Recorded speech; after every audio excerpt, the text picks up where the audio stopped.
Welcome to the Small Business Blueprint, a podcast for local business owners who are looking to reach sustainable growth. In each episode, you'll hear directly from small business owners and leaders who have navigated the changes and setbacks that outline their unique blueprint to small business success. So join us to learn how you can turn their stories into actionable steps to transform your business into an established brand in your community. Welcome into the Small Business Blueprint podcast. This is Alex, your host, and today we have Chase Shugarman from Shugarman's Bath. Chase, thank you so much for joining us here today. Thanks for having me. Appreciate it. Of course. Really, first question I have for you, especially since the pandemic has hit over the last, we're still in it. It felt like we were kind of on the other side of things. Now we're really back in a big spike again. First of all, tell us anything and everything about Shugarman's Bath, how long you guys have been around, and really the number one thing that you guys have seen change for your business over the last 22 months now at this point. Mm-hmm. Well, there hasn't been a ton of changes as a result of the pandemic because we started pretty much right around the time the pandemic started. We've been in business since basically December of 2019, and then the pandemic started 3 months after that. So, for us in March, essentially we were humming along, selling, and then the pandemic hits and everyone freaks out. Everything kind of pauses, and we have a bunch of jobs, a bunch of bathrooms that we've sold that we're still going to remodel because we were considered an essential business.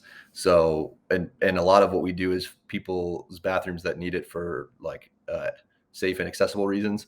So, it felt like the right thing to do to continue. And then after about a month, we went through April, which was really slow. We weren't getting a lot of calls. And then May hits and it's like everything exploded. I mean, the remodeling industry really took off, and Right. the pandemic, positively impacted our business, and the whole industry as a whole. But then it got so crazy that now, there's all kinds of supply chain issues and, different things that you hear about. So we've had to work through all of that, but in just getting it off the ground, it definitely didn't hurt having a large amount of demand for this, for remodeling. People were getting stimulus money that they wanted to spend on their homes because that's what they were, they're sitting at home looking at their bathrooms. So that was a big thing to get that remodeled. Right. It was really a kind of a good thing for our business, not a good thing for the world as a whole, but you always got to look for the positives in things. Absolutely. It's one of those things where people spend more time at home. Mm-hmm. And you start to notice those little things around your home that you really don't like, you really dislike, all those little things that you had always put to the back burner, like, oh, no, we'll fix that eventually. We'll do this, we'll do that. You got a little extra spending money in your pocket from the stimulus checks, especially homeowners that have kids. They're seeing kickbacks from the new tax breaks that are coming through from that. So you have people with a little extra money, especially if they own a home, they want to invest back in their home. In terms of those supply chain issues, what has been the biggest challenge for you guys to overcome when it comes to the supply chain issues? So when the pandemic hit, we before that, and even throughout the first part of it, the lead times on our products were relatively fast. It would take a week to manufacture some of our longest lead time products, and because of the pandemic, but also because of other factors, like there was a storm in Texas that knocked out some raw materials facilities that affected our industry, but it all kind of compounded on itself. But some of our most common products right now, we have 8-week lead times on that we used to have 1-week lead times on. And not only that, Wow. There's, as you probably heard, there's a big truck driver shortage. So the speed at which, once we get the supply, materials made, it takes longer to get them on a truck because there's not enough trucks out there delivering materials. And then the trucks that are out there delivering materials have, a lot of times will have less experienced drivers and people at the different warehouses because there's so few people working because more people were at home for so long, and there's a shortage of labor out there that the people that are working aren't doing as good of a job, loading and unloading things. So we were getting more pallets of bathroom materials that would show up damaged. So those are kind of all the things, and they compounded on itself. And that's generally what's happening with us with the supply chain, not to mention everything getting more expensive. So we've had to deal with a lot of price increases from our manufacturers in lumber. It's harder to find good help. So, we pay more for our production teams, and which means that we have to raise our prices so that we can still stay profitable. For sure. Have you been? I guess, has that led to any decrease in business for you guys? Is it more like customer expectation management? What are you all doing on your end to ensure that those issues don't reflect poorly on your business? For sure. No, it hasn't led to a decrease in business. If anything, it's led to us quickly getting way better at customer expectations, and being able to like handle challenges when they're kind of the hardest. Because in the home improvement industry, the common issue that people complain about is like, you sign up for a home improvement project, and usually it doesn't happen until 2 months later or whatever. And Right. in that time, contractors are notoriously bad for not talking to the customer during that period at all. And really, all you Mhm. need to do from in that period is just tell them, like, call them once or twice saying, "Hey, we haven't forgotten about you. We're just waiting on your materials." And but there's a worry that once you let that gap in communication go for too long, then the customer starts to wonder, as anybody would, like, "Oh, has this company taken my money? And am I, they always assume the worst when that's not always the case. And Right. and so our industry has a bad reputation for that. And so a lot of contractors now that are really trying to make this better, and there's different technology out there that helps us do it. But we have a whole system of touch points, because some of our products cause us to have to promise 3 or 4 month lead times to our customers. So if they're not going to get a job done for 3 or 4 months, we want to make sure that we're hitting them with some kind of level of communication. Our standard is to try and go no more than 3 weeks without talking to somebody. So that means that you're probably going to have to touch them 3, 4, 5 times before you actually get the job installed. Even if it's something as simple as like a text message that is just kind of sent out, that literally just says, "Hey, haven't forgot about you. Let us know if you have any questions, but we're still here. We're in business, and we, and just to something, which is the right thing to do. People want to hear that. So Right. getting that skill developed has helped tremendously, and we've noticed the changes. It's made a really big impact. We had lots of, when we grew really fast earlier this year, and we were getting all these calls like, "Hey, I signed up 3 weeks ago, haven't heard a single thing from you." And that's kind of gone away completely because of implementing some of these things. Awesome. So I'm glad you mentioned that. When you guys were creating these systems, did you guys implement any technology into this as well? Was it just something you guys try and manually manage? What are you all doing to stay on top of, like you said, you can go 3, 4, 5 touch points before the job even gets potentially started. How do you guys keep on top of those touch points? Are you guys implementing any technology into doing that? Yes, there's two things. One, we have our CRM, which logs where everyone is in the process of getting a remodel done.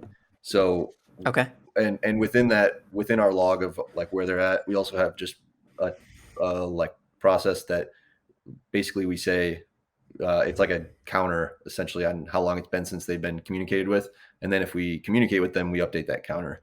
So we try to not let it go too long. And then anytime we go in every day and we pull a report of, okay, who are all the customers that haven't been talked to in 21 days? And it pops up a list.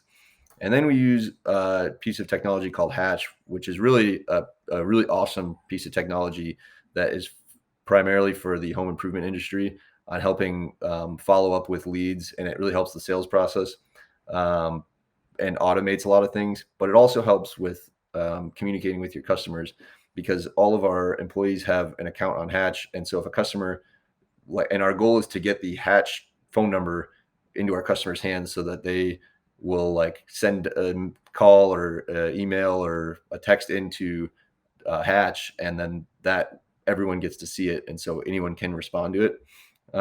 But through Hatch, we can set up kind of blocks of text that are basically kind of standardized things, but are nice or whatever, and they can be edited to tailor it more to a specific person. But once we have our list of people that have 21 days of no contact, we'll kind of go through them individually, make sure that it makes sense to still send this message, and then we'll go in and send a certain message to 10 people all at once. Because we're doing a lot of jobs, so it's hard to like perfectly tailor an individual message, but this gets us pretty close. So we use Hatch and our CRM, which is currently Market Sharp. Both are home improvement industry focused kind of pieces of technology. Okay, love it. When you guys are communicating this with your clients, what is that? Is it mostly done through text message? I know you mentioned that. Mhm. Are these all done through phone call? Are they done through email? Do you guys even have a way to designate what's a preferred method of communication with these clients? Like, what does that aspect of this communication look like? Yeah, it's all three. We try to call when possible. The kind of intermittent the communication between when the job was sold and when the job gets installed, where we're just trying to kind of stay in touch. That's all text message, and a little bit of email, but mostly text. If we're trying to get a hold of somebody, we'll usually start with text and then try calling and then emailing. Um, if we get someone's materials in, once we get a shipment of materials in, we'll send out a batch text message to all the customers that materials have arrived. That'll just say, hey, like we got your materials, give us a call so we can get you on the schedule. So then we'll schedule them over the phone. But we do try to get enough phone calls in because it's important to actually talk to people live. Um, you know, Right. there's only so much that can be like properly communicated through text message, and people are always just friendlier both on both sides when you're on the phone. When you got someone you're actually talking to, it just is a better way of communicating. But with how many jobs we end up doing, there's only so much capacity to always be on the phone. So we do have a good mix. Okay, awesome. I love every aspect of that. One thing I also wanted to retouch on, because you also just mentioned it, the contracting industry as a whole doesn't necessarily have the best reputation when it comes to customer service, client expectations. Like you mentioned, you don't want people thinking that you took their money and they're getting nothing out of that job. Mhm. What is the number one way to overcome that preconceived notion that a lot of people have when it comes to working with contractors? How do you guys overcome that potential object that's in your way? So the so that's an object that gets in the way of the sale. So when we go out there, we have really well trained sales reps that are supposed to kind of build trust throughout the time that they're with a customer. Usually, if the job ends up being a sale, then it'll take about 2 hours, and the people that we're sending into their homes are really just good quality friendly people that truly believe in the mission of the company. So we kind of overcome it by, one, we stress that we're a family company with values that probably align with what they do. We stress the communication that we try to achieve throughout the process, so they know that we recognize this as a fault in the industry and that we're trying to kind of overcome it. We Mhm. also are really, really focused on our reviews. We have Okay. 5-star reviews on all the platforms, and if customers will go and like look at the different companies that they have to choose from, and they compare it and make the decision based on reviews, there's absolutely zero question that they would choose any other. Like if they had one thing to choose on, if it was just reviews, we would get chosen for it because our reviews are really, really, really strong especially for this industry, but in general. Yeah, absolutely. Do you guys have a method for going about gathering these reviews? Do you guys use any technology for that as well? Or is this just like, how do you guys get those reviews and how do you guys maintain your reputation that you guys have built? Yeah, I mean, we ask for them. Just if we talk to customers, we usually will ask at the end, like, hey, it helps, leave your feedback for us. We try to mention it when we're closing out jobs. And we'll send just an email with like links to the Google review page and whatnot.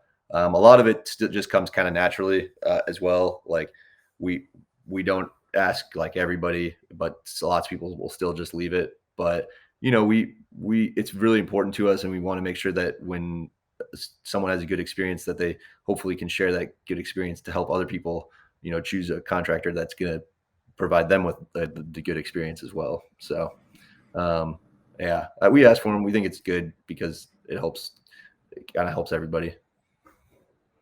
Yeah, absolutely. It's one of those things where if, someone's looking to have a bath remodel done, they don't know who to turn to a Right. lot of times, especially one of the things that we've seen a lot of times post, if you want to call it post pandemic, or post start of the pandemic, there's been so much relocation, right? Mhm. And especially where you guys are in San Diego, there's been even more relocation compared to most other markets.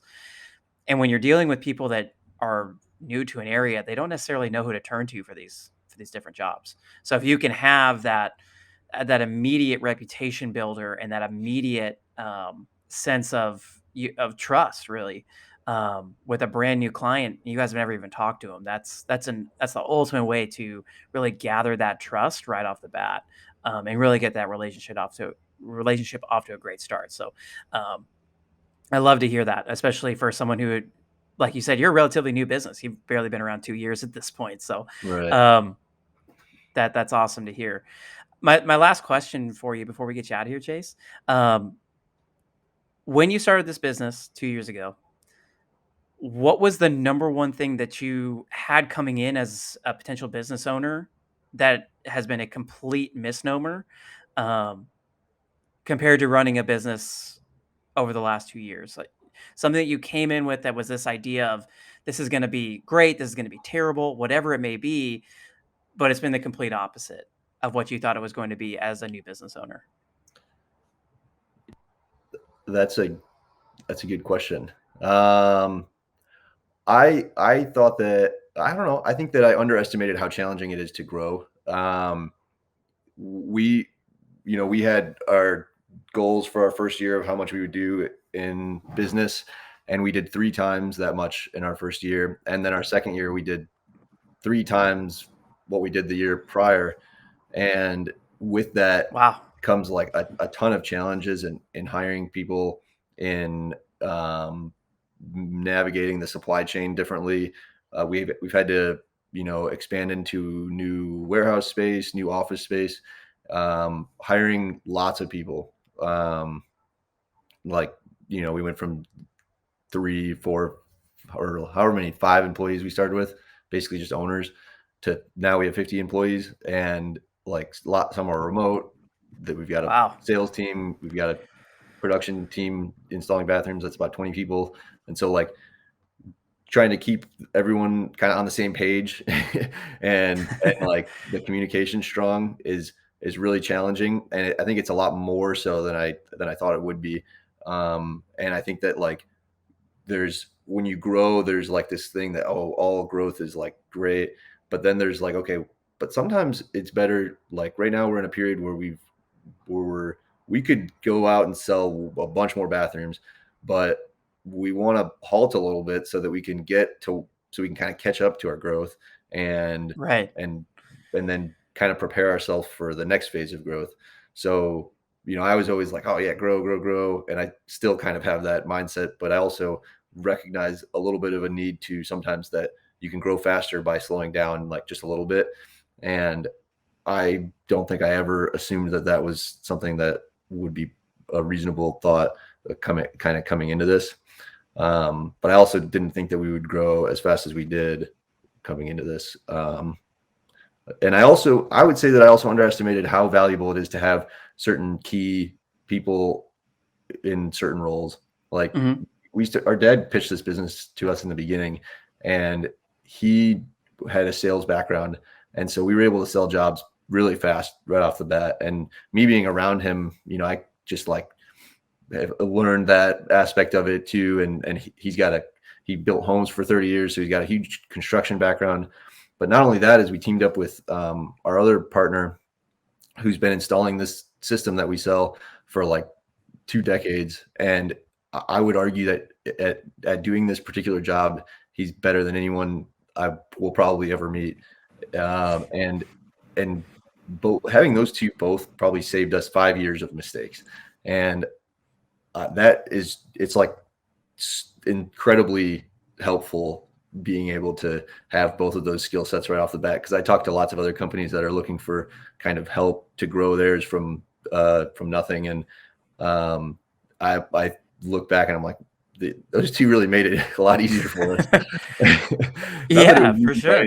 But that helped quite a bit. And then we also hired a call center manager who, similar effect. He came in at about a year after we started and totally changed the game, doubled our sales from month to month, doubled them twice in like a 4-month period, and has been a tremendous help. And then we've built a good team. And so like I always, a lot of us always had our hands in everything. And then we built a really strong team. So now we have a general manager who's really kicking butt and doing a good job and really helping us have a strong foundation so that we can continue to grow. So, the value of having good people is really like the whole key to everything, it seems like. I love it. That's, I think, one of the things that most people running a business or, working in a position of management don't fully understand is just how valuable and how powerful having good people in the right places can be. Mm-hmm. Chase, if you wouldn't mind, let us know where, if anybody listening to this podcast wants to give you guys a hire, have you guys come by and look at their bathroom for a remodel, where would they be able to find you guys, and what areas are you guys currently servicing? Totally. We're servicing San Diego County right now, but we are going to expand probably sometime this year, I imagine, to Orange County and eventually Nice. a lot other places as well. But for now, San Diego County is where we're at. You can look us up, Shugarman's Bath. It's Shugarman's, it's spelled with an H, so Shugarman. Same with, we're also always hiring. So there's lots of good positions in production and sales and our call center and management and whatnot. So we're looking for lots of help kind of all the time. So don't hesitate to reach out. I love it. Chase, thank you so much for stopping by. I really appreciate it. This has been the Small Business Blueprint Podcast. You have a great day. Thanks for listening to the Small Business Blueprint. If you enjoyed this episode, make sure to follow along on Apple, Spotify, or your favorite podcast app. This podcast is brought to you by GoSite, an all-in-one platform that makes it easier for your customers to find, book, and pay for your services online instantly. Get started for free at GoSite.com.